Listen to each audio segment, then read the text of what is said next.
Eu estava escrevendo, enfim, aqui, antes de entrar no texto, eu estava aqui justamente escrevendo uma das aulas, e é um curso que está me dando uma tristeza muito grande ao escrever, né? E quem me acompanha aqui no Terça Livre, quem me acompanha na Jovem Pan, sabe que eu não sou uma pessoa para baixo, eu procuro abordar a realidade de uma forma bastante objetiva, mas é um momento de muita tristeza.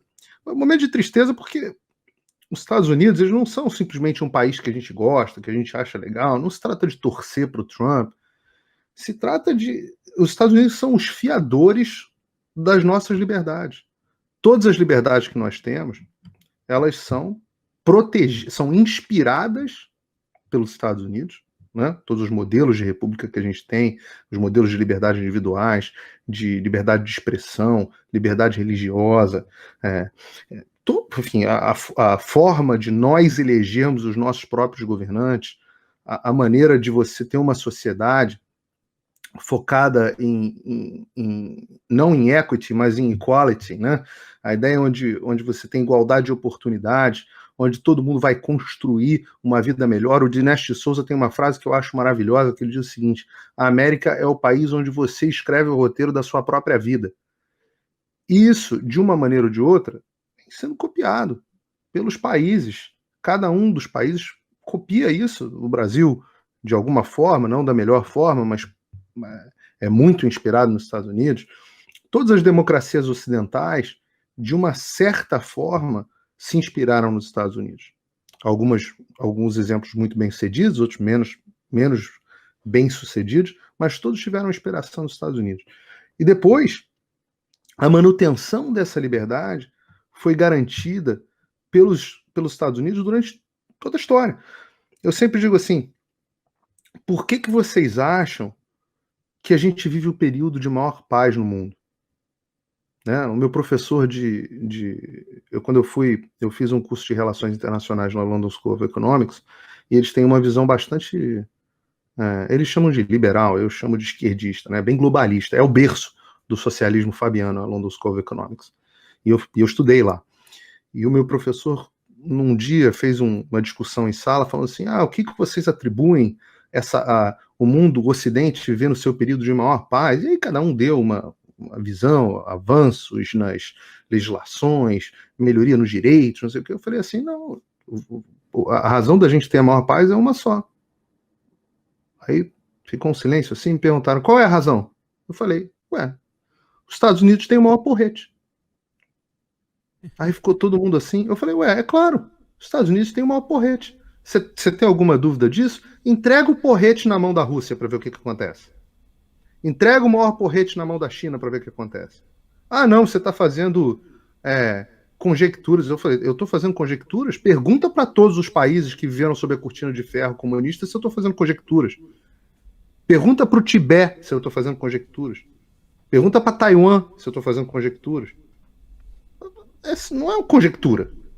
É uma análise dos fatos. Então, o que a gente vive, o que a gente vê hoje são os nossos fiadores e protetores, os protetores do nosso modelo de vida ruindo. Esse nome, o fim da América, né? É o fim da América e do mundo como conhecemos. O mundo não será mais da mesma forma. E eu ainda estou numa fase um pouco pessimista aqui de escrever o curso, mas eu vou tentar fechar com uma nota positiva e eu chego lá. Sobre essas ações que estão ocorrendo, você tem duas coisas que você pode analisar, né, em relação a elas, Max. A primeira delas é a seguinte: o modelo que os pais fundadores pensaram para os Estados Unidos impede o colapso completo do país porque dá aos estados determinados poderes. Não fosse isso, o mandato de máscara lá do Joe Biden, por exemplo, para a administração federal, etc., ele estaria sendo um mandato federal, estaria todo mundo sendo obrigado a usar máscara na rua. O governador aqui da Flórida já disse, no meu estado não, o republicano, né? Sim. E a mesma coisa o governador Abbott lá no Texas. Então, os pais fundadores foram tão bons que eles criaram esse sistema federalista, né, essa associação das nações com grau alto de independência. As pessoas não sabem, mas na fundação dos Estados Unidos original, né, essa Constituição, que a gente tem é meio que uma segunda versão. A gente teve os artigos da Confederação primeiro, que davam menos poder ainda para o governo federal, mas davam tão pouco poder que o governo federal não conseguia fazer nada. E aí você teve a Constituição, que dava um pouquinho mais de poder para o governo federal. Mas ainda assim, você tem Estados Unidos na América, né? Não são os americanos unidos, são Estados Unidos dentro da América. Então, o que você vai ver agora são determinados estados, e o Texas tem essa característica de liderança nesse campo, mas eu acho que a gente vai ver um pouco de ação também da Flórida nesse sentido, com o governador Ron DeSantis, ações dos seus governadores para protegerem o seu povo de determinadas coisas. Agora, certas coisas, você não tem defesa. Por exemplo, a questão do regresso à Organização Mundial de Saúde é uma decisão do executivo. A questão da proibição de viagens é uma decisão do executivo. O muro na fronteira, o Texas pode resolver ele mesmo fazer o seu muro. Pode. Super pode. Mas a decisão de usar fundos do governo federal é do Congresso, e se o presidente não quiser apropriar. A questão das cidades santuário. Esse é um problema, porque ao mesmo tempo que você tem cidade santuário, para quem não sabe, são cidades onde os prefeitos decidem que não vão aplicar leis de imigração nas suas cidades. Então, o sujeito pode ser um imigrante ilegal e andar livremente nessa cidade, que a polícia não pode pedir documento, a polícia não apoia o ICE, que é a polícia de imigração, as polícias locais não apoiam o ICE, que é a polícia de imigração. Se um sujeito normal aqui, por exemplo, aqui na Flórida, se você está aqui ilegalmente, você, digamos, preso por qualquer motivo, e notam que você está ilegalmente, né, imediatamente você é transferido para um facility, vou chamar aqui como uma cadeia, um centro de detenção de imigrantes. Nos estados santuários isso não acontece. Isso era uma política permitir essas cidades santuários era uma política do Barack Obama. O Donald Trump veio com ordens executivas e agiu contra essas políticas. Então, assim, várias outras coisas. A questão do perdão ao empréstimo estudantil, a questão vocês querem saber qual foi a mais triste para mim? A comissão de 1776, que era a comissão que o presidente Donald Trump tinha estabelecido para orientar as escolas públicas a ensinarem a história americana com os valores originais do país, patrióticos, de amor aos Estados Unidos, etc, etc. Joe Biden hoje dissolveu essa comissão, estou vendo isso ser muito pouco falado. Um absurdo você contar os não cidadãos americanos no censo, né? O governo, o censo é muito importante porque define, por exemplo, quantos congressistas e votos no colégio eleitoral, consequentemente, cada estado vai ter.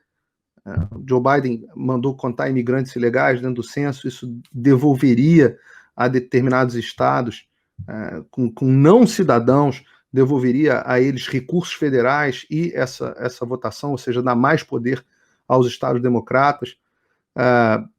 Enfim, foram a questão do pipeline, né, do gasoduto, acho que é gasoduto o nome em português, pipeline, um duto de petróleo, né, de Keystone, também revogação, são todos poderes.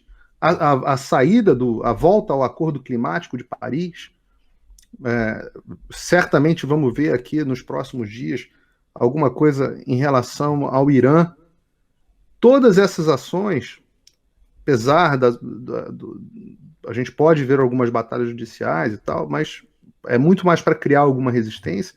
Mas o fato é que, de uma maneira ou de outra, os Estados Unidos elegeram, legal ou ilegalmente, mas dezenas de milhões de americanos votaram, sim, apesar dos indícios de fraude, muitos americanos votaram para ter esse governo que está aí. E vai ser muito duro. Vai ser muito duro. É importante que as pessoas entendam o seguinte: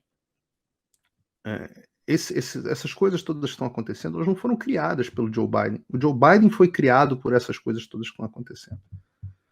Existe uma razão muito maior, cultural, declínio do cristianismo, declínio da cultura americana, a indústria de Hollywood, a indústria do entretenimento, todas ocupadas pela esquerda. Você tem o próprio declínio da imprensa. São muitas questões. A mudança demográfica do país, claro, a maior de todas as razões é sem dúvida o declínio do cristianismo, mas todas essas razões levaram o país a votar em massa, e votou sim em massa. A gente precisa ter consciência disso. O país votou em massa no Joe Biden, votou em massa no Trump também. Mas que tanta gente tenha votado, e eu previa, lembra, quem me acompanha aqui, eu previa que o Joe Biden ia ter mais voto popular que o Donald Trump. E na minha opinião, teve, mesmo você retirando as fraudes e os votos ilegais. Assim como a Hillary Clinton teve mais votos que o Trump, né, na votação popular. O fato de você ter um percentual tão grande do país votando por políticas impensáveis dentro dos Estados Unidos, Max, isso é um sintoma. Isso é um sintoma. O país está doente. O país está doente.